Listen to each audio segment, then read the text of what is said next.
Baltimore's favorite way to get news is live. Baltimore's favorite talk radio show is local. Baltimore's favorite talk radio host is Larry.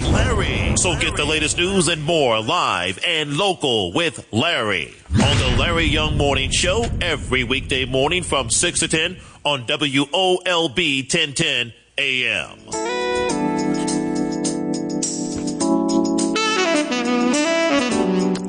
Good morning, family. It's 8:04 here on 1010 WOLB on this Friday, November the 15th. Right now, it's 31 degrees. Going to go as high as 53, back to 33 tonight. It's going to be a sunny, cool day. But on our newsmaker line, as I stated, my goodness, when I even suggested that we might possibly be able to get this gentleman to join us, the lines were lit. Well, family, we have been able to do just that. He was able to accommodate us, and we're honored to have Dr. Umar Johnson with us. Good doctor, good morning to you, sir. Good morning to you, brother. Good morning to the entire Black Maryland family. Thanks for having me on the show. Sir, I tell you, this we had a chance to catch one of the shows in which you were on, and I did a little excerpt from it, and we could not stop the show. Every line was lit. I said, look, we got to get this gentleman, rather than getting him quoted from another show, let him come on our Young Morning Show and share with us the insight in which you were so eloquently able to articulate. As I best understand it, sir, you have basically has an expertise on education and mental health of African American children. Yes? Yes, sir. What drove you to that discipline? Oh, well, I was a third grader living in North Carolina when I decided that I wanted to be a clinical psychologist. I have my doctorate in clinical psychology. I'm also a certified school psychologist and certified school principal. And it was in third grade I decided I wanted to dedicate my life to helping African people feel better about themselves, especially our young people. And then in college, that's what led me into school psychology, which I had never heard of before, which is actually the psychology of special education. The school psychologist, we do all the testing that determines if children have disabilities and if they can qualify for special ed services. So that's what I've been doing for the past 20 years. I'm author of the book Psychoacademicholocaust, the Special Education and ADHD Wars Against Black Boys. And my second book, God willing, will be out in time for Kwanzaa, and that one is Black Parent Advocate, The Art of War for Dealing with America's Racist Public and Charter School. Whoa. That's been a tough issue here in our state. We have sort of the community has been divided on the charter school concept. There are many who feel that we should do more, and then there's so many who feel that we're not doing enough in public education. So before we even think of the charter school concept, and so, but you've pretty much landed, have you not, on this charter school concerns of yours? Oh, yes. I'm a former charter school principal, and I'm a former charter school assistant principal and former charter school school psychologist. And one of the reasons why I've decided to open up an independent school, one of the main reasons why I did not go the charter school route, is because it's a trap. It is literally a trap. And we do have some excellent African-American run charter schools across the country. And I want to definitely give a shout out to all the black charter schools that are out there doing the right thing by way of our children. But most charter schools are not operated by black people. They're operated by white people. And charter schools, in fact, were created to do three things. Number one, defund public school. Number two, help support the gentrification, ethnic cleansing of black people out of the inner cities, which is why you don't see charter schools in white suburbs. You hardly ever find a charter school in white suburbs. You find most of them in low-income African-American neighborhoods because they are part of the gentrification movement. And the third thing that charter schools are there to do is to ultimately privatize public education and shut down the United States Department of Education, which is to say that although some black people can use something to do good, that doesn't mean the system itself works for our best interest. Charter schools were started by white women to take money away from public school to give white children a quasi private school experience. Because you can't use public money for private interests, legislators came up with something called a charter school, which appears to be private, but is still state-owned and controlled. Wow. I can see right now, JJ, I'm on this itinerary. I'm going to jump because he's already got me on the gentrification issue, which was a little way down. But I have to start off with, that's been a running problem for some of us here in the city, Dr. Johnson. What's your take on the gentrification issue? Couple issues on gentrification. Issue number one, I'm very disappointed in our black elected officials. Not all of them, but most of them. When former President George W. Bush, the son, when he became president back in Y2K, he ushered in the era of gentrification. It was at the turn of the century that the United States government decided that they were going to take back all of the inner cities that they had abandoned during the heyday of the black migration and the white flight. When they decided that they were going to take back all of the inner cities in America, black politicians were well aware of this through the city planning offices, and they did not prepare us. They did not warn us. They did not let black people know that you need to go ahead and buy up as much real estate as you can, that you need to try to hold on to the real estate that you already own, because white folks are coming in very aggressively, and they want to take back the hoods. They did not prepare us for the war that was to come, and that's why I'm so disappointed in them, because real estate decisions are made at least a decade in advance. They knew in 2000 that they would be taking back Baltimore, Philadelphia, D.C. in 2020. They knew this, and black politicians knew this, but they did nothing to prepare the community. Along with that, we have to also be clear that the universities and the charter schools have been two of the major weapons that the gentrification movement has used to get rid of black people. To give you an example of that, when the universities, what they do with the universities, they'll send them into the ghetto, and the universities will come in and open up, a program for ex-offenders. They'll open up a program for teenage mothers.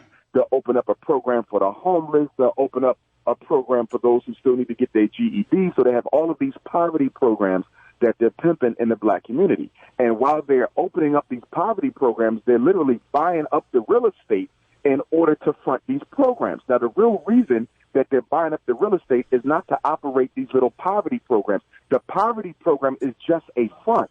It's just a cover. And once the university gets all the real estate that they're interested in and that the city is interested in, then they get rid of the poverty program. Then they get rid of the African studies. They get rid of the program for the ex-offenders, for the homeless, for the teenage mothers. And that's why once they take over the ghetto, all of those programs that they opened that black people thought was for them no longer exist. The charter schools operate in pretty much the same fashion. What they do is come in and they buy up real estate, open up the charter school. But the way they work is when they hire all of their white teachers, those white teachers at that new so-called black charter school are going to buy up all the real estate in the neighborhood, raise up the property value, and force us out of the neighborhood. That's how charter schools help get rid of black people, by bringing in all these white folks who are going to buy up the neighborhood and raise the taxes. Universities get rid of black people by simply buying up all the real estate, so you have to move as well, because that also leads to increased real estate tax.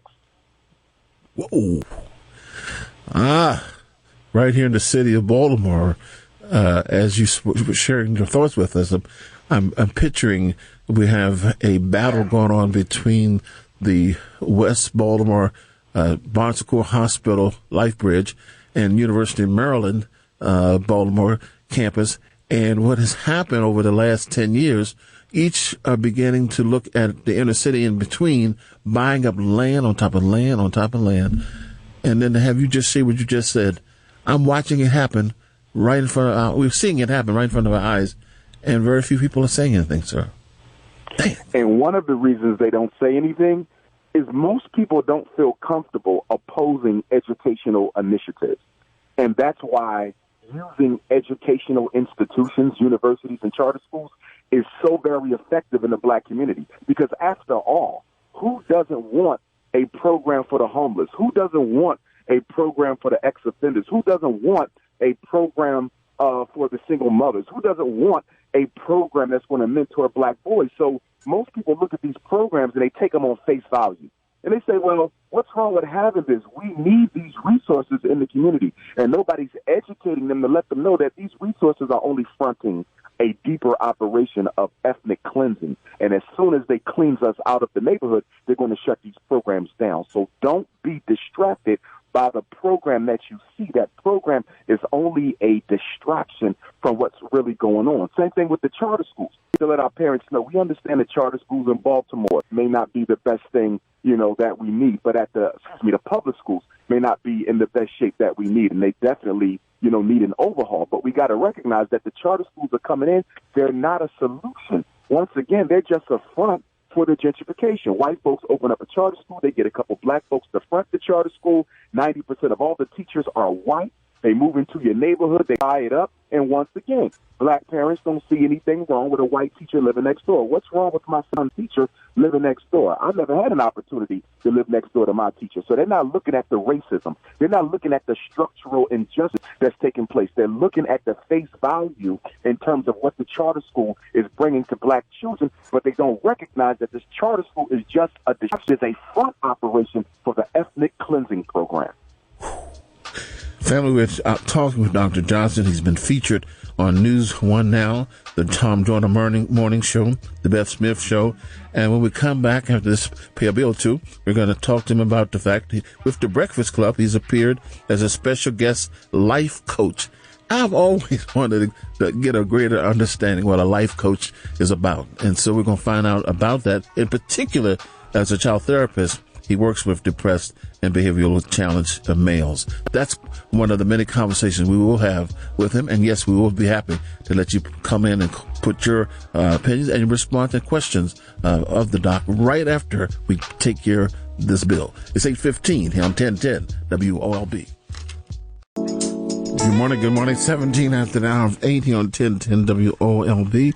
Having a conversation with Dr. Umar Johnson, who has been, I'm telling you, I'm going to get to you, but I just want to have a little bit further more conversation. I also want to get my co-host in, the coach, to ask a question or so, and then we're going to certainly get to you with your concerns as well. As I just stated, I was interested in, Doc, when I saw on here that you have been a special guest life coach. And what's a life coach, Doc? A life coach is someone who helps people reorganize and prioritize their life so they can achieve the goals that they have set out for themselves.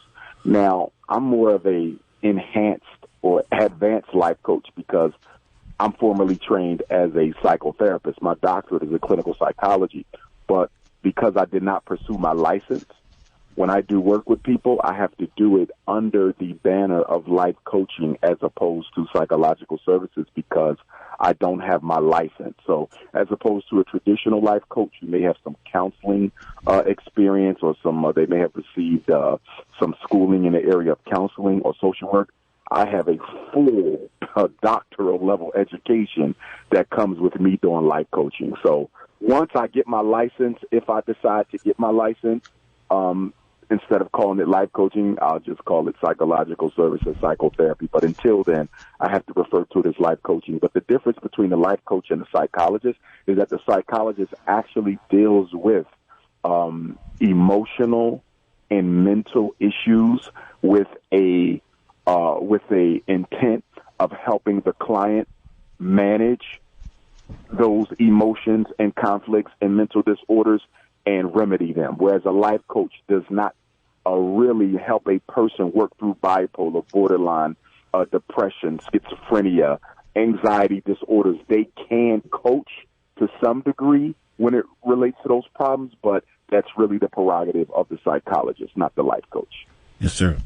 Doc, one of the things that you certainly have been receiving many accolades for is the fact that you have put your work into working with depressed and behaviorally challenged males. I also note here that there's a book that you offered, and I think you spoke about it early on, dealing with the war against black boys.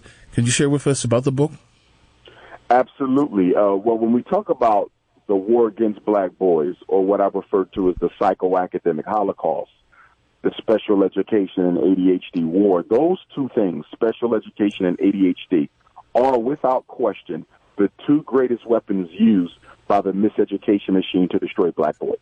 If we could eliminate special education and if we could eliminate ADHD, we could probably save twice as many black boys as we do now.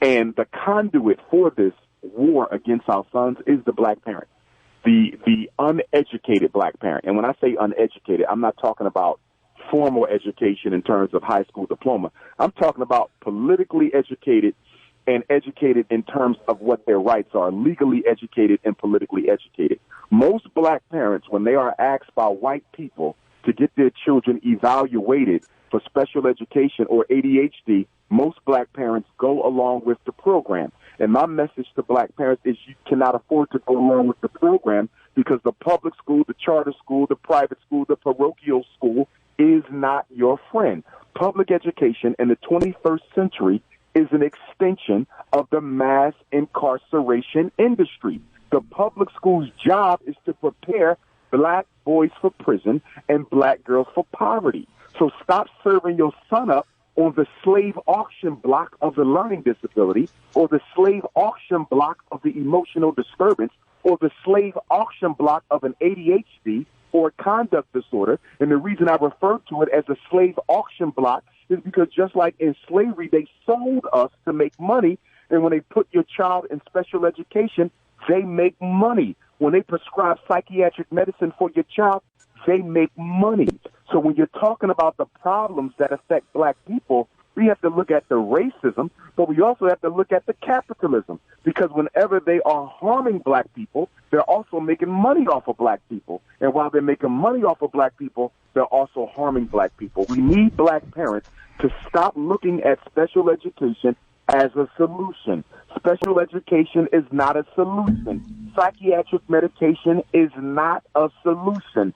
Adderall, Concerta, Ritalin, Metadate, all these drugs are nothing but synthesized forms of crack cocaine. It is no different than the drugs that black people take on street corners that lead them to mass incarceration and life of addiction. If you wouldn't give your son crack, why would you give him Ritalin? This is a Holocaust. Coach? Good morning, Dr. Johnson. Coach McAdams here. Good morning.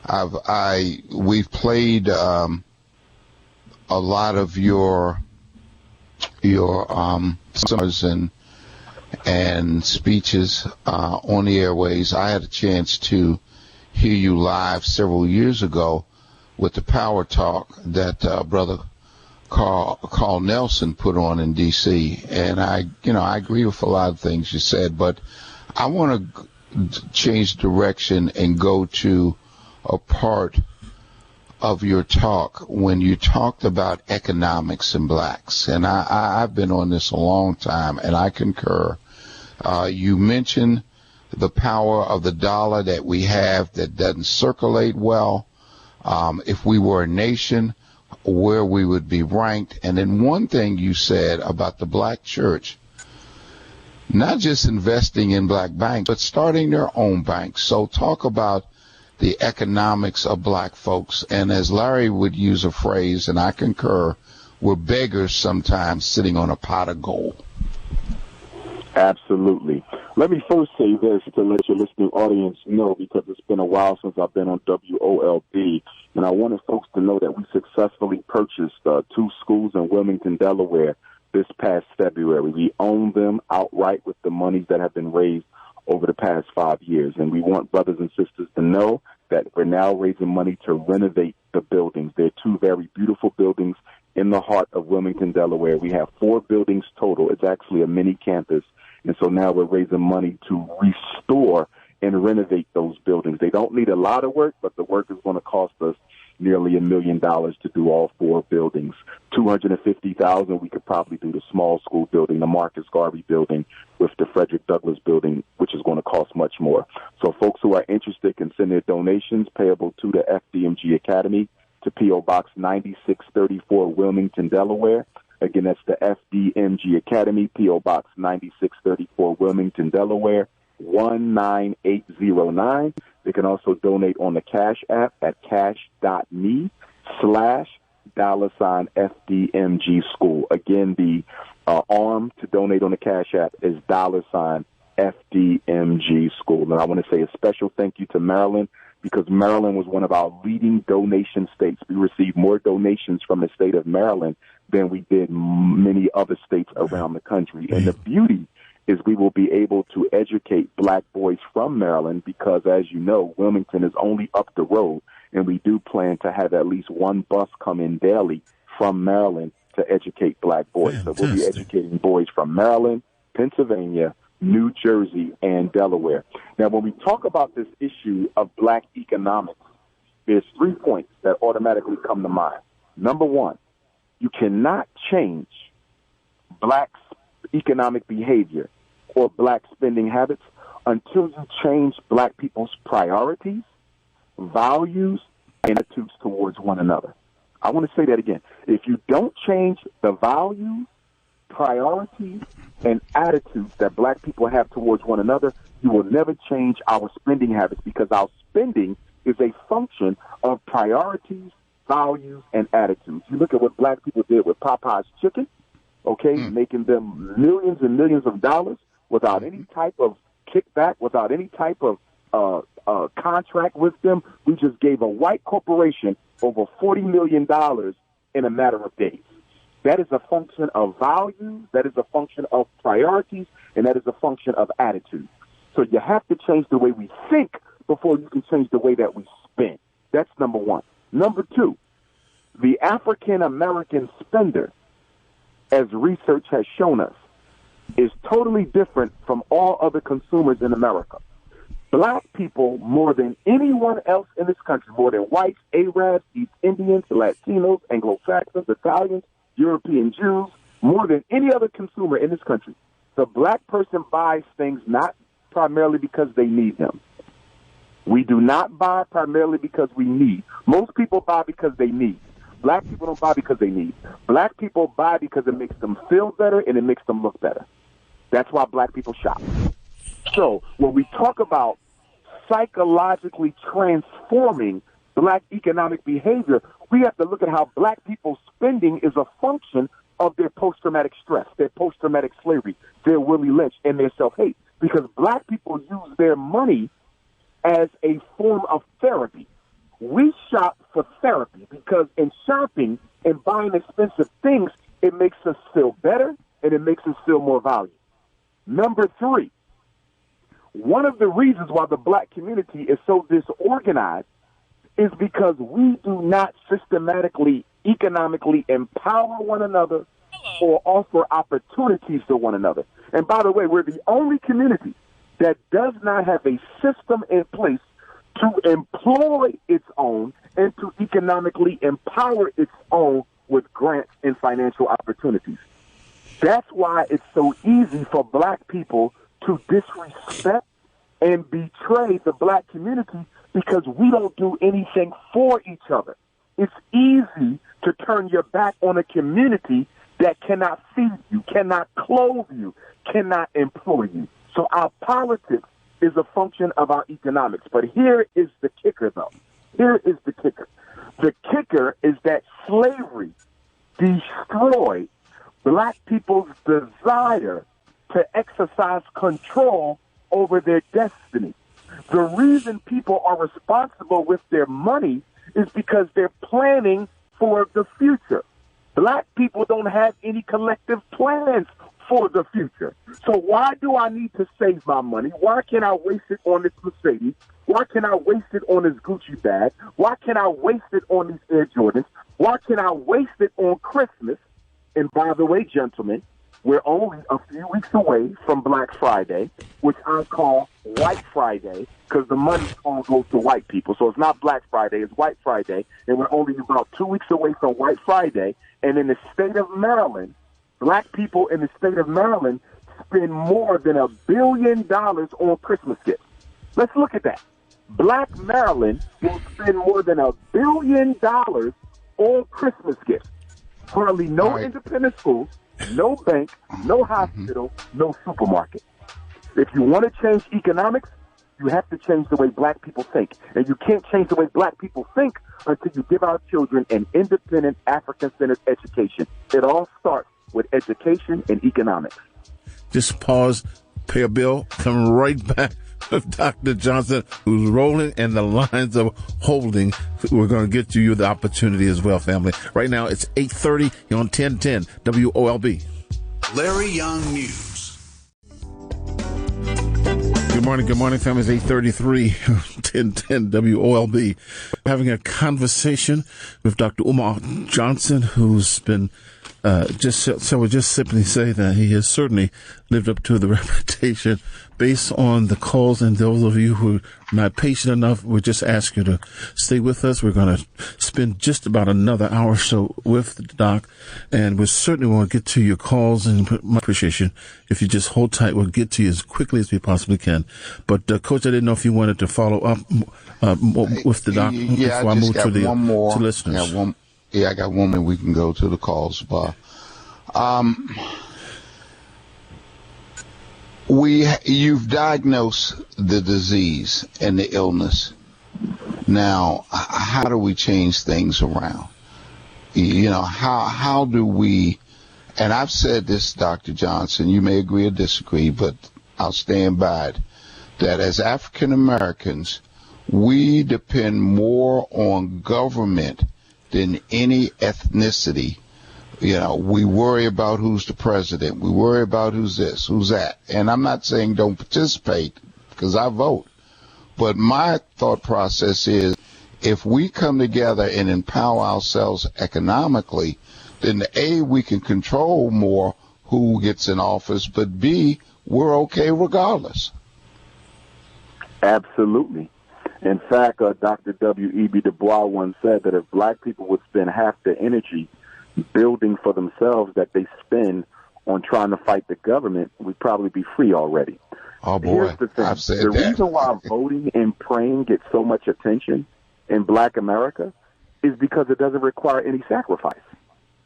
The reason why you see so much attention being paid to voting and going to church is because, as solutions, by the way, as solutions, they're the two most important things you can do in black America is to go to church and to vote. And the reason why those two things are championed so much as solutions, even though neither one of them are solutions, is because they don't require a sacrifice. You don't have to sacrifice anything to vote, and you don't have to sacrifice anything to go to church.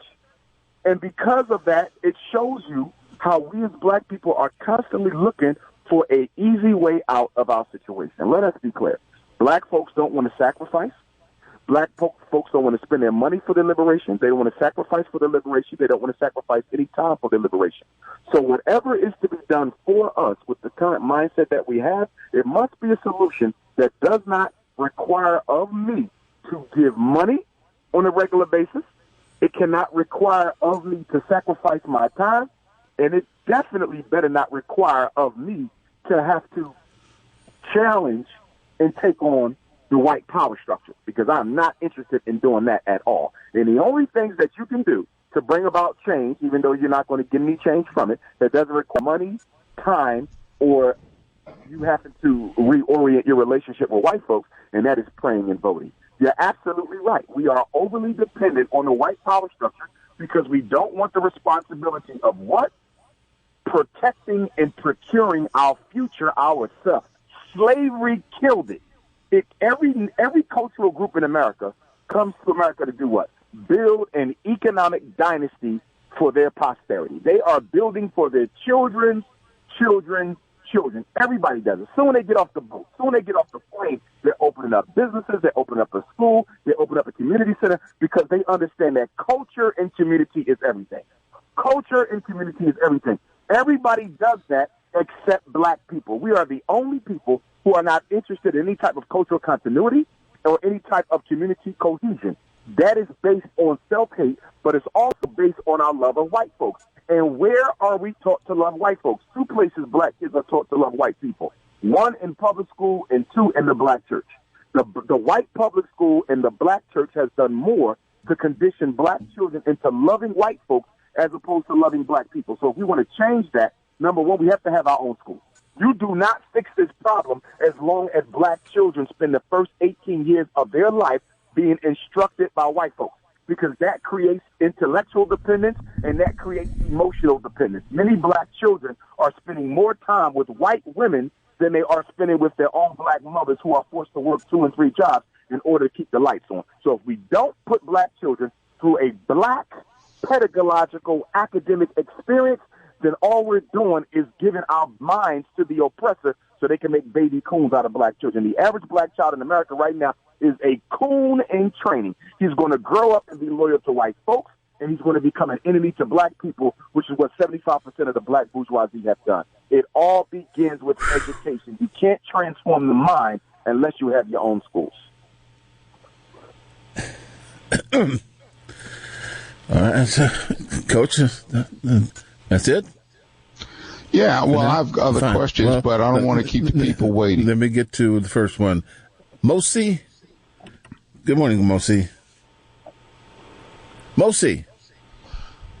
All right, what about Gator? Yes, good morning, my brothers. Yes, sir. My opinion is, the doctor, you're right on point. We're glad to welcome you here and have you here. And I know you elaborated on one of your speeches one time about we, as a race of people, what we do with our finances. I notice some of us, and I always speak about it, let's take the poor person and eliminate them out of the equation. We, with the money, as the black people, why don't we have schools and hospitals and educational facilities for us? I notice on this program sometimes, our mindset, we keep saying to change our mindset, but we rather to take a squeezer kid, rather than to give them $1 now and then, to take all of our finances, we that have money and we keep bragging about how much money that we have, we'll put it in the pink people's bank and make sure that the pink people give it to another pink person, as you say, and we Negroes, you understand, don't mind them giving it to the pink people, and they come back and buy up our cities, buy up our this, and put us right out. Just elaborate on that a little bit. Well, I agree with that. And along with that, I believe that every church that takes in $250,000 or more a year. If you are a $250,000 a year church, you must have a bank or a credit union. You must. You can open up a credit union with less than $250,000. You can open up a bank with $500,000. So you should at least have a credit union if you're bringing in $250K. If you're bringing in $500,000, you should have a bank. Banks empower people. Banks create economic opportunity. But see, there's 5 major problems we have in Black America. What are the 5 major problems? Miseducation, gentrification, mass incarceration, police genocide, and access to wealth. Miseducation, gentrification, mass incarceration, police genocide, and access to wealth. Access to wealth is the 5th one. If black people can access wealth in large quantity, we can have our own Walmart. We can make our own cars. We can have our own old folks' homes. You understand? We can have our own factories. No white bank in America is going to empower black people to compete with white folks, because competition is a sin. You understand? And equality with whites is also a sin. So we're not going to get that type of access to wealth with white banks. Black church, if the black church ever got serious, the black church could save black people overnight. The black church could save black people overnight, because it is the only institution that still gets our money on a regular basis and gets our attention on a regular basis. It's the only institution that does that. So if the black church got serious and opened up credit unions and banks, we would then be able to access wealth so we can turn every ghetto into a modern-day Black Wall Street. The black church could save us. But the problem with the black church is that most black pastors did not open up churches to empower black people. They opened up churches to financially empower themselves. And because of that, we're not likely to see them become the institution that they used to be 150 years ago. Yes, sir. Let's go to Mosi. Mosi. Hey, real quickly, thank you so much, Senator, for having this esteemed gentleman on your show. Good morning, Dr. Umar. Real quickly, Dr. Umar, so that people may understand the very importance of teaching their child to read, can you run the 5 reasons why black people teach their child to read. And thank you, brother, and keep up the good work. I'll listen offline. Very much. Very good and timely question. It amazes me that so many black children are in special education. And it further amazes me that the main reason, the number one reason that black children are in special ed is for reading problems. Believe it or not, although there's 13 special education disabilities, autism, blindness, deafness, traumatic brain injury, intellectual disability, health impairment, all of these different disabilities, the number one disability for which black kids are in special ed is the reading disability. If we would just teach our kids how to read, we could destroy special education on our own. But the problem is reading is an endangered species in the black home. Homework is an endangered species in the black home. Childhood is an endangered species in the black home. Our kids don't read, our kids don't do homework, and our kids are not even allowed to be children anymore. They are allowed to function and act like adults. All we have to do is make our children take out the books and start reading. See, the schools are not going to teach black children how to read well anymore because the teachers' unions have become so powerful that teaching kids how to read, which is the number one responsibility of a teacher, is no longer the prerogative of a teacher. They have done away with, phonics instruction. Phonics instruction is instruction that taught children how to read by mastering the sounds in letters and the sounds in words. When we were given a phonics instruction, everybody could know how to read. By 5th grade, you was a master reader. By 5th grade, you were a master reader. They have done away with phonics, and now they have whole language and all these other programs that they use. And the reason why they did away with phonics is why? What is the one main reason why these white teachers are not teaching black kids in Baltimore how to read with phonics anymore? Because phonics requires extra effort. Phonics is labor intensive. Phonics takes a lot of sweat, a lot of elbow grease. To make a good reader out of a child, you have to really be vested in that child's best interest. But when you have a public school system that's dominated with racist, lazy, middle-class white women who could care less about black children, then of course they're going to do away with the phonics and come up with all these other excuses as to why they can't teach it anymore. It is our job to teach our children. And I go back to the churches. The black teachers are in the churches. Why doesn't every black church have an African-centered school for black children? It doesn't make any sense. The teachers are in the churches, and yet and still the churches are closed 4 or 5 days a week. How can a black church be closed? You should have reading class on Monday. You should have a math class on Tuesday. You should have a black history on Wednesday. You can have your mentorship on Thursday and Friday. And then on the weekends, you can serve your white Jesus. There is no excuse for a black church to be open only on a Sunday or for Bible study. That shows you how disconnected the black church is from the needs of the black community. Family, it's 8:46. We're going to continue our conversation with Dr. Johnson. I'm going to get some questions in, and then I'm going to come right back to you, the listener who's calling in and letting us know that you, too, would like to ask a question or two. It's 8:46 here on 1010 WOLB. Larry Young Traffic. 8:50 family here on 1010 WOLB. We're having a conversation with Dr. WILMINGTON. And I'm proud to say, this gentleman, this particular doctor, his name, quotes, and speeches have been mentioned and shared on records and songs by various hip-hop artists more than any other living scholar. And I can understand why so.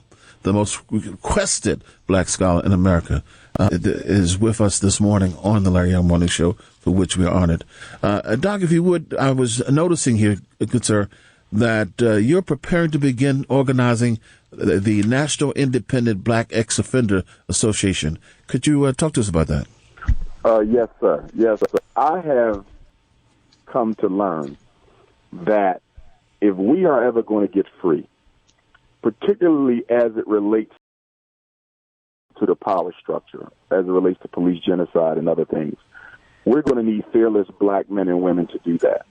And there are no one is more fearless, in my experience, than the black ex-offender. Not only are they not afraid of the system, they've been arrested. They've already been beat by the cops. They fought the police. They've been through the system. They're not afraid to lose anything. Many of them have already lost everything. And many of them are willing to fight for the liberation of their people. And I don't just mean physically fighting, I mean politically struggling, economically struggling, so forth and so on.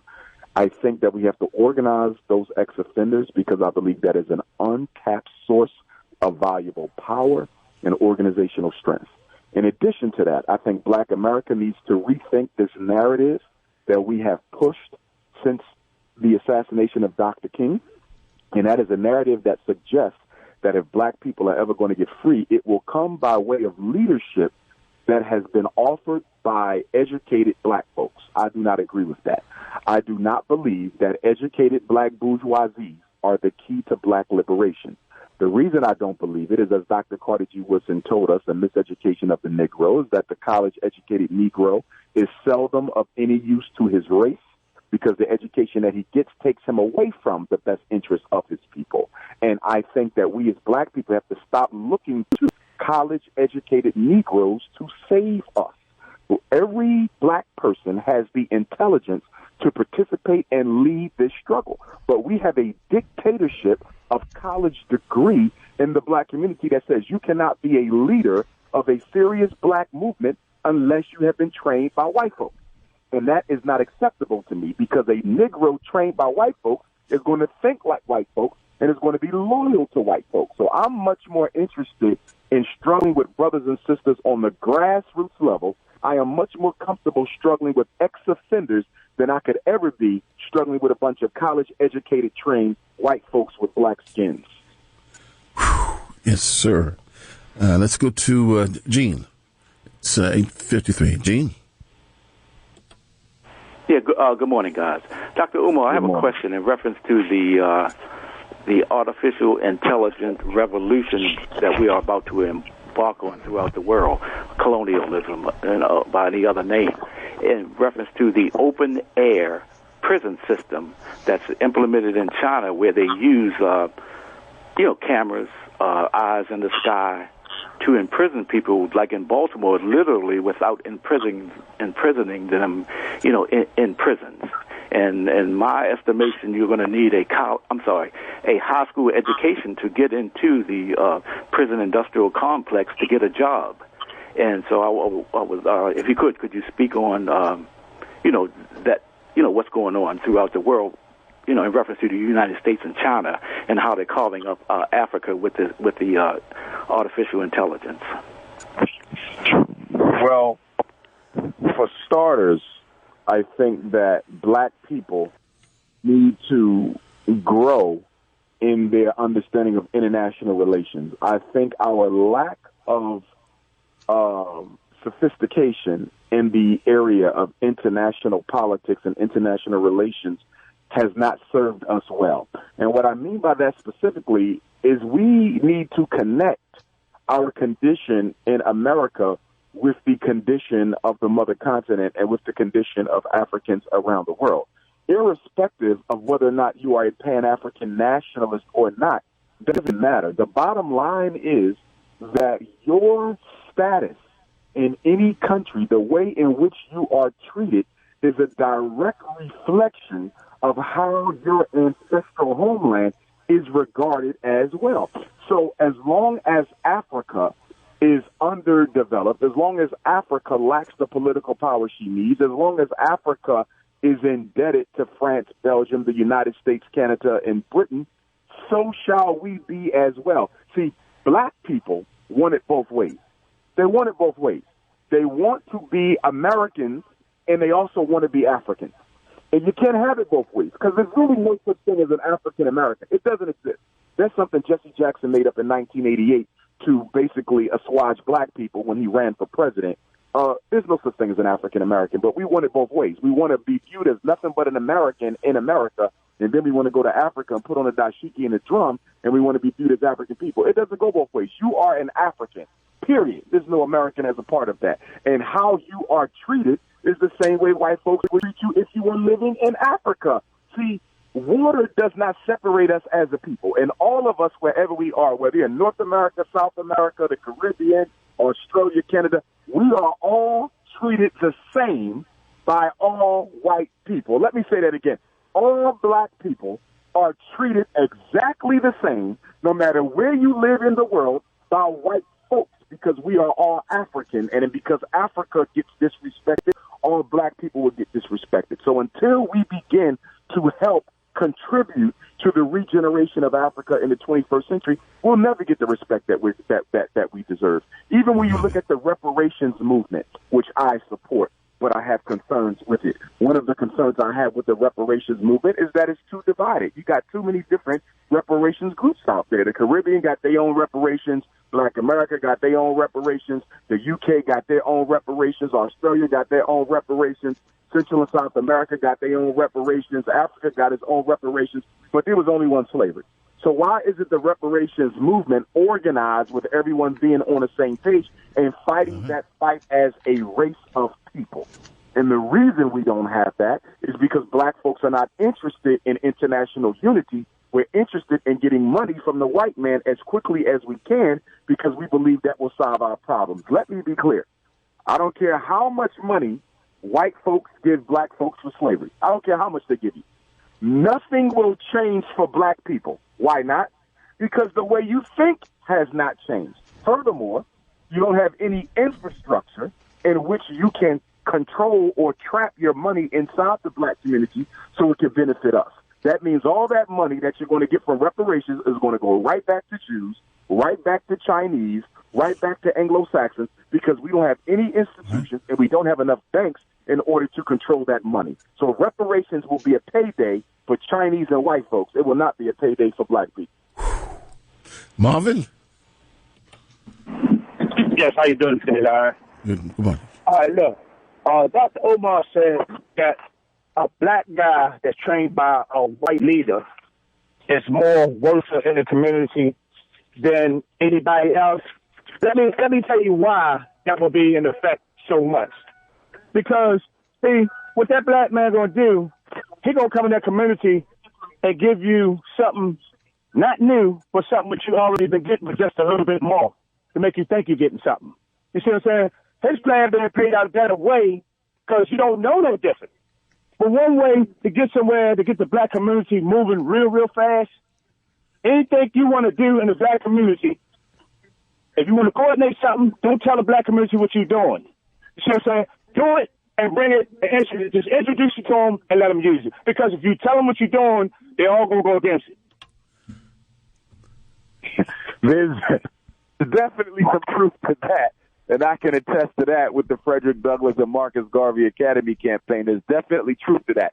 The only problem, though, is when you need buy-in and support and financial backing from black folks, then you do have to keep them informed on some level as to what you're doing. But I absolutely agree with you. If I had the capital to resurrect this school and restore the Frederick Douglass Marcus Garvey Academy in Wilmington without telling black folks what I was doing, I would absolutely do that because we are masters of self-destruction. Black people are masters of self-destruction. We have compassion for everyone but ourselves. We have goodwill for everyone but ourselves, and we have been so well engineered in the art of destroying ourselves that it makes it so difficult for us to get things done for black folks. You even have black people out there who don't even want to be involved with anything if white folks are not there. They must see other people. They do not want to be involved in anything that is all black.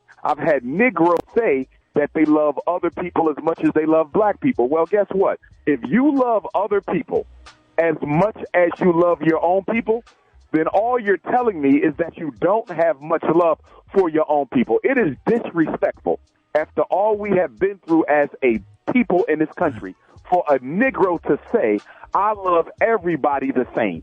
How in the hell can you love white folks as much as you love your own black people? How can you love Chinese who can't stand you as much as you love your own people? All of that is self-hatred, okay, that is taught in public school and reinforced in black church.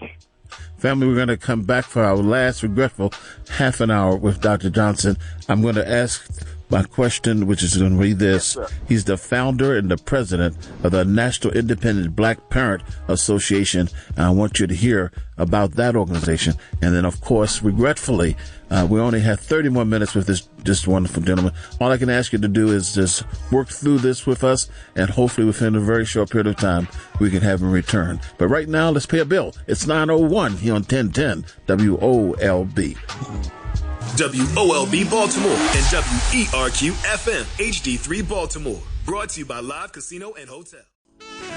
Good morning, family. It's 9:03 here on 1010 WOLB.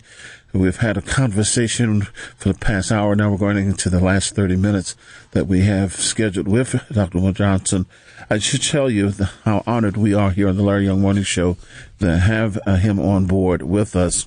It is very clear, I gather, those of you, maybe for the first time, I doubt it, but for the first time, hearing, you should know that he's one of the most requested speakers in the world.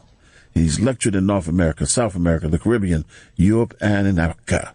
And so we're honored to have him on the Larry Young Morning Show, and certainly hope it will be not too long before we have him to return. This time, let's go to the coach, and then I'm going to get to your callers. Be mindful if you're not callers. We have a limited time on us right now. We will work as hard as we can to see if we can impose on the doc schedule soon. But right now, Coach? Yeah, Dr. Johnson, I don't have a problem, or I've never had a problem, having financial coalitions with other ethnic groups. I've said, hey, you know, you can be of another ethnicity, but I have to be the one calling the shots. Keeping it real as you do, it's going to be extremely difficult, unfortunately, to build those schools that you're mentioning without without contributions from white folks and other ethnicities. Why is that? I respect exactly, but would you not agree with that? People. I mean, we're spending, $2 billion a year on Air Jordans. We're spending $4 billion a year on malt liquor, $20 billion on beauty products. We're buying twice as many Mercedes as white folks, $1 billion on McDonald's. We don't need any other ethnic group. All that does is dilute the power and the focus of what we're trying to do. I don't want anything other than black folks involved in the initiative because it will get off track. If white people fund it, white people own it. It must be all black. As tough as it is to get our people to come together and work together for their own liberation, it is the only way to do it. It is the only way to do it. Whenever we get involved with other groups, we lose out. And why? Because they are more organized than us. The worst thing a disorganized people can do is form a coalition with more organized people. You will lose. We did it with the Jews, okay? Back in the early 1900s through the NAACP and other organizations, and they simply used us, exploited us, and got more out of black people's sacrifice than we did. It happened with the Hispanics. They used us and then dropped us off as soon as they got what they wanted. It will never work, a unification effort between us and other groups, because at the end of the day, they don't like us any more than white folks do. It must be for black, by black, and nothing else but black. I agree, but I'm going to say it again. It's going to be, and you're right, but you laid it out why it is so. It's priorities, and we buy things not out of necessity, but out of feel good, okay? And it's going to be difficult in any endeavor, just depending on black folks. Which is why we got to go fishing. Like they tell you in church, they say you got to go out fishing for people who are going to accept Jesus in their life. You got to become a fisherman. Well, guess what? Those of us in the Black Conscious Movement, we also have to become fishermen. And we have to go out there looking for brothers and sisters who care enough about their people to get on board and join this program, because everybody's not coming for this. I want to be very clear. I don't believe in no utopia. In fact, out of the 50 million black folks in America, maybe 20 million are any good when it comes to the liberation struggle. 30 million black folks are too in love with white women, too in love with white males, too in love with white Jesus, too in love with white money, white capitalism, white neighborhoods. They are no good to us whatsoever. There's only about 2 out of every 10 black folks might be any good for what we need to do. Most of us are gone. We are now in an era where most black people are disinterested in black liberation. Dr. Johnson, with the building of the school, and for those who might be interested, where might they be able to send donations? Yes, sir. They can send their donations payable to the FDMG Academy, P.O. Box 9634, Wilmington, Delaware. Again, that's the FDMG Academy, Frederick Douglass Marketing Academy, P.O. Box 9634, Wilmington, Delaware, 19809. They can also donate electronically through the Cash App. The arm is $ FDMG School. The link is cash.me/$FDMG School. I repeat, cash.me/$FDMG School. If folks need to reach me for consultations for their children or life coaching sessions for themselves, they can do so at DrUmarJohnson at Yahoo, DrUmarJohnson@yahoo.com. Also, the website, they can order my clothing, Unapologetically African Apparel, at DrUmarJohnson.com. And let me also let the family of Maryland know that I will be speaking in Maryland for Kwanzaa at the Everlasting Life Cafe that is run by Dr. Baruch. I'm forgetting that town where Everlasting Life is, the town in Maryland. It's escaping my mind, but I'm sure everybody knows what I'm speaking of. Everlasting Life Cafe, which is owned and operated by a good brother, naturopathic doctor, Dr. Baruch. And I'm looking to be there on New Year's Day at Everlasting Life Cafe, the last day of Kwanzaa. So I should have all that information by the end of next week. If anybody wants to text message me, they can do so at 215-989-9858.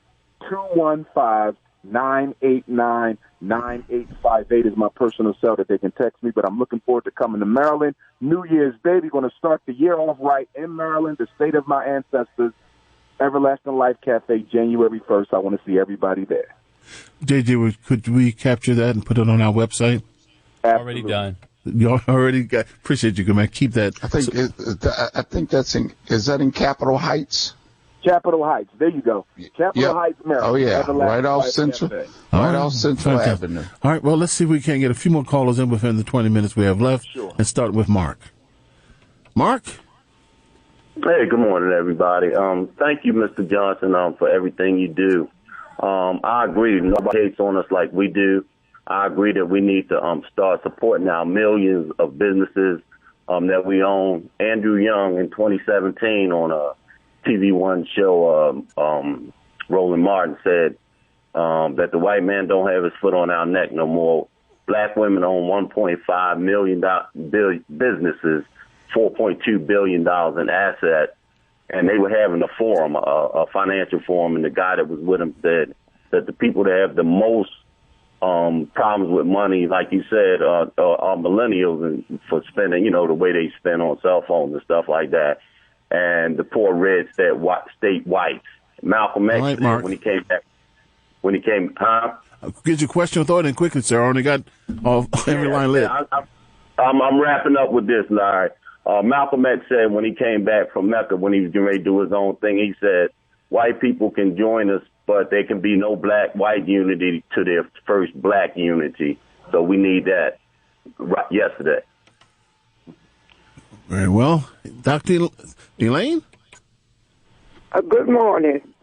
Doc, I want to ask a question. I was in the school system, and I would read to the children, do you know this is the only city that the children don't have books? They got a little place in the corner in each child's classroom with their cat coming out the hat. And when I was in Washington, D.C., that's where I went to school, we started off with a reading book, mathematic book, spelling book, history book. But they don't have any kind of book. in this school system. And the children would ask me, say, why can't you stay with us until 3 o'clock? We like to hear you read. All right. And you be teaching us how to read, too. I said, I'm not supposed to stay until 3 o'clock. But sometimes it would make me cry. Why these children don't have books in the school system? Because we allowed it to get that bad. And that's one of the things that we're fighting for with the National Independent Black Parent Association, where we want to organize all black parents in the country to fight against academic apartheid in the form of special education, in the form of school discipline, school policy, school finance, social support, homeschooling, and parent advocacy. One of the things I've committed myself to doing in the year 2020 is I'm going to do a national tour. I want to go to every state. I may only be able to go to one city in that state, but I'm going to take one Saturday each month, and I'm going to go to a different state. There's 52 Saturdays in a year. There's 50 states in America. I want to go to every state, one Saturday a month, a different state each month, and I'm going to do a training, a all-day training to teach black parents their rights. You're going to learn everything you need to know in order to protect your child in the school. This is going to start in 2020. I will have the schedule coming out really, really soon. In Maryland will probably be the first training, not the Kwanzaa lecture, but it'll probably be a little bit later in January. I'm going to do the training in Baltimore. So anybody in Maryland who needs to get that training so they can learn how to protect their kids, they need to be there. And we're going to go across the entire country and do that training in every single state. Black parents must know their rights. As soon as you know, Doc, please let us know so that we might make sure that we use this venue to let people know that you're returning and when. We'd be more than happy to do just that. Let me get Ernest in here. Ernest, quickly. Dr. Johnson, Congressman Elijah Cummings, for 20 years sent black children to Israel to learn about the Holocaust. He was also receiving money from AIPAC and one of those 300 Jewish organizations. And 200 black families let their children go to Israel so that they could come back and talk about anti-Semitism, the Holocaust. And just recently, the NAACP down in Ocean City had several of these individuals to speak to them about anti-Semitism, the Holocaust. What do you think about that, Dr. Johnson? To me, that is deplorable and unacceptable. There is no reason black children should be going to learn about another people's Holocaust before they learn about their own. Why weren't they sent to Africa to learn about all of the different Holocausts that have taken place in Africa, including the worst Holocaust in human history, and that's the transatlantic slave trade? Why didn't they learn about? I don't have a problem with them learning about another person's struggle, but not before they learn about their own. Why are you making our children sensitive to the plight of European Jews, but you haven't first made them sensitive to the plight of Africans right here in these United States? And that is exactly my problem with public school. Public school trains black children to be more concerned and committed to other people's struggles than their own. And that is the disease that is created from public education. Michael, quickly. Hallelujah. Give me a fast minute, Larry. Born 1949. I had a brand new car in 1969. I don't do that anymore. It's not a good thing to do. I was chairman of the Inner City Credit Union in the 70s. We do need to get our finances in order. I was in real estate with Mr. Crockett and the Bear, Clarence Mitchell. I own more houses than most people in Baltimore. I get calls and letters all day from foreigners wanting to buy the houses. We need to get our own real estate and keep it. Last house I bought, a white man and a white woman loaned me the money. They lent me the money, interest-free. I had 2 Tuskegee Airmen for my teacher's father, the greatest men of God and teacher that I've ever known. When I was in the 5th grade, out of the 8 elementary schools I went to, the only teacher, female, that I remember her name was Miss Mitten. She was a white teacher, and she encouraged me. She told me that I was the smartest one in the class. Let me give you this about the churches and the love of oneself. I love everybody. Repeat, I love everybody more than I love me. All I can say to that is we're the only people in the world who fight for the right of our oppressors, but we don't fight for the right to love each other. I don't have a problem with black people who love everybody. I want to be clear. I don't teach hate. So if you love everybody, that is not a contradiction for me. It becomes a contradiction when you love them so much that their interests are just as important to you as our interests. Nobody's agenda should come before the agenda of black people. And if your love for another people blinds you to your priority to look out for black people first, then that's when your love for other people becomes an enemy to our struggle. Tyrone, quickly. Yes, I'd like to thank Mr. Umar Johnson, Dr. Umar Johnson, rather, and keep up the good work. Keep doing what you're doing. It's kind of hard to find real black men anymore these days, especially in our political leadership. And then what that gentleman was saying about the housing, the reason why we have so much blight in Baltimore is because a lot of black people understand this, is because white mortgage companies took advantage of people with predatory lending. And that created a lot of the blight that you see in Baltimore. Take a drive to Baltimore, you'll see what I'm talking about. Thank you for your time. All right, sir. Let's go with Sandra. Yes. Quickly. Good morning to everyone. Good morning, Doctor. How are you? I love to hear you speak. Every time I get a chance to see you, I will do it. Doctor, when you speak, so bad when you say you're going to have to condition black people all over to stop loving white folks, especially black men who run after white men and women. Thank you, Doctor, for saying that. Have a nice day. Bye. Right. Absolutely. I don't agree with it. I do not like it. Black men have no business dating outside of their race. It wasn't until the 60s, the late 60s, when the Supreme Court outlawed anti-miscegenation laws. So you've only been allowed to date white women nationally unrestricted for approximately 50 years. And it doesn't make sense that black men are this interested in white folks. There's more black women in the world than any other population. Black women are the most populous group on the planet. They outnumber everybody. So if you got a problem with black women in America, you can get a sister from the Caribbean. You can get a sister from Brazil. You can get a sister from Canada, Australia, the UK, from the continent. There's too many different places where you can go to find the black woman that you need. You're dating white women because you think white people are better. You think that black people are inferior, and you need to have a white girl on your arm to help make you feel like you're equal to the white man. You want to deal with your inferiority complex by drowning it in your love for the white female. I totally resent black men who date outside of their race. There's no excuse for that behavior. Brown, quickly. Brown from Sandtown. Dr. Umar, I've been following you for the last 10 years. Please explain to us, why is it that the black entertainer, the black athlete, is not allowed to spend their money for the liberation of black people, and is that really LeBron James' school? Absolutely.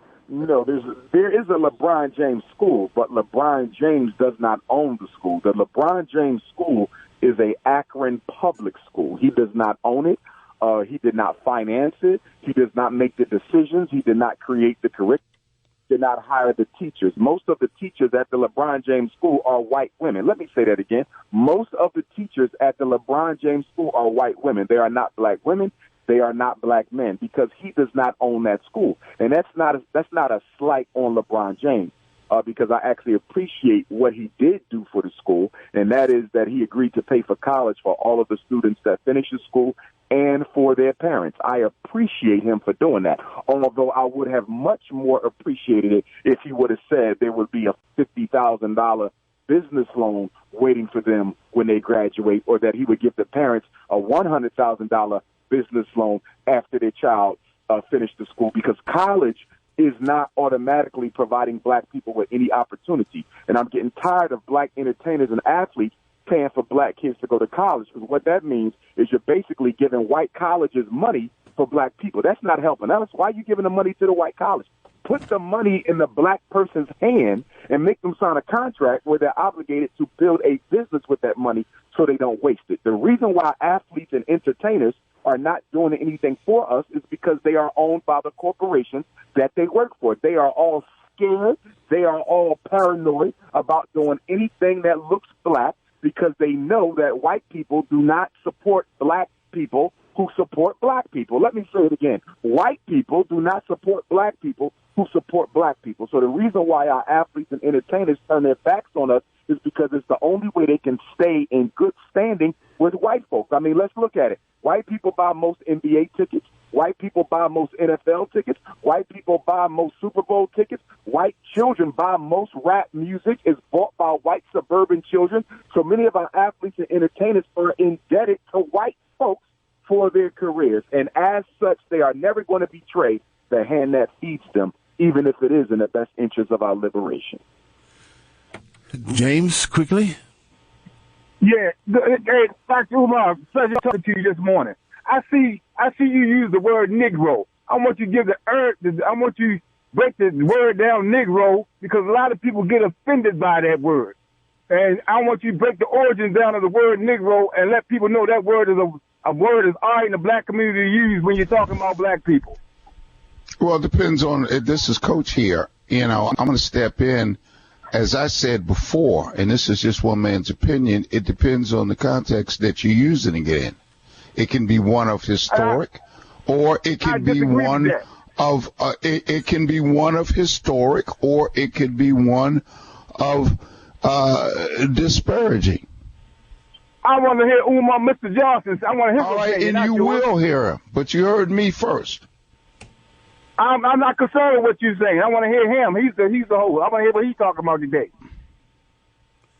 Very well. Well, the word Negro is an adjective. A Spanish adjective, it means black. Just like the word black it means black. It's just a color. Black, Negro actually mean the same. But the manner in which I use it, I would distinguish Negro from coon from African. Okay, the difference between the Negro and the coon is that the Negro is innocently ignorant about his reality. The Negro is the black person who really does believe Jesus is white.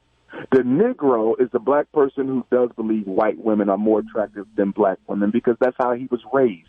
The Negro is innocent in his ignorance. He doesn't do it out of malicious intent. He doesn't do it out of a hate for black people. He's simply ignorant. He has not come into a knowledge of himself or a knowledge of herself. The Negro is ignorant.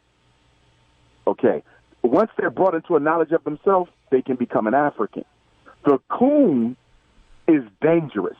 The coon acts like a Negro, but the coon actually knows better. The coon knows that Jesus wasn't white. The coon knows that white folks don't give black people their fair share. But because the coon has aligned himself with the white power structure, because the coon gets paid to keep black people dumb, deaf, and blind, the coon will act like he doesn't know any better, but he really does. The coon is dangerous because he is intentionally betraying his community in order to get his own personal agenda met. The coon is very dangerous. The Negro is innocent. I have no problem working with Negroes because they are innocently ignorant and they can be brought into consciousness so they can become an African. But the coon is dangerous, and we need to be very, very careful about recruiting coons into the movement because they are the double agents, they are the secret spies, they are the Negroes that will betray the whole movement in order to improve their relationship with white folks. We can embrace the Negro and wake him up, but we need to steer clear of the coon. Ori, quickly.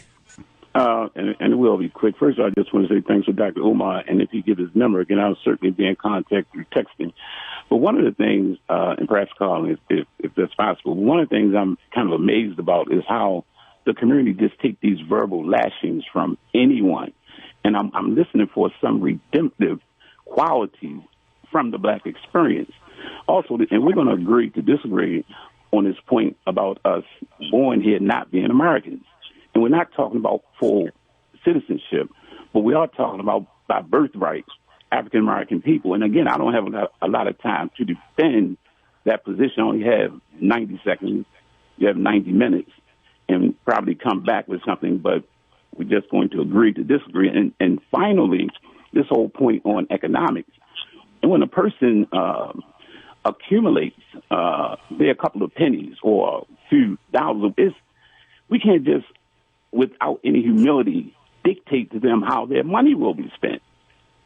You see, we can't do that. And like I said in the beginning, there's no we haven't heard a whole lot of redemptive qualities. And so first we take the lashings, and then you say, give us the money. And it doesn't work like that. There's some truth to that. But I want to be clear. Sometimes we as black people, we don't like to hear the truth. We really don't like to hear the truth. And there's very few of us who give that truth as unapologetically as it needs to be given. And I'm very unapologetic. I'm always going to give that truth. I believe in talking about solutions when we don't understand problems. I do not believe in talking about solutions when we don't understand problems. However, we did discuss solutions, and I was very, very clear in what the two main ones are. And that is, you have to build your own educational institutions, and you have to build your own economic institutions, banks and schools. There is nothing I can say more directly than that. Banks and schools. And as far as us having an American birthright, that would not be important if we were not interested in integrating with white folks. See, when you're not interested in working with your oppressor, you're not interested in identifying with him. The only reason why black folks are still hanging on to an American identity that we've never had is because we still have faith and belief in white folks' ability to finally accept us. Pierre, you got the last question, quickly. Yes, good morning. I'm calling because I have a question. Speaking of schools and banks, I would like to point out a school in New York called the Harlem Children's Zone, and the gentleman is doing, I believe, an excellent job in terms of building a community. And there are some schools that are built supported by our own, but I wanted to know nationwide, and particularly urban areas, black and brown, why that's not really happening to some people in the way that it should be happening. And you're speaking of Jeffrey Canada and the Harlem Children's Zone. Shout out to Mr. Canada.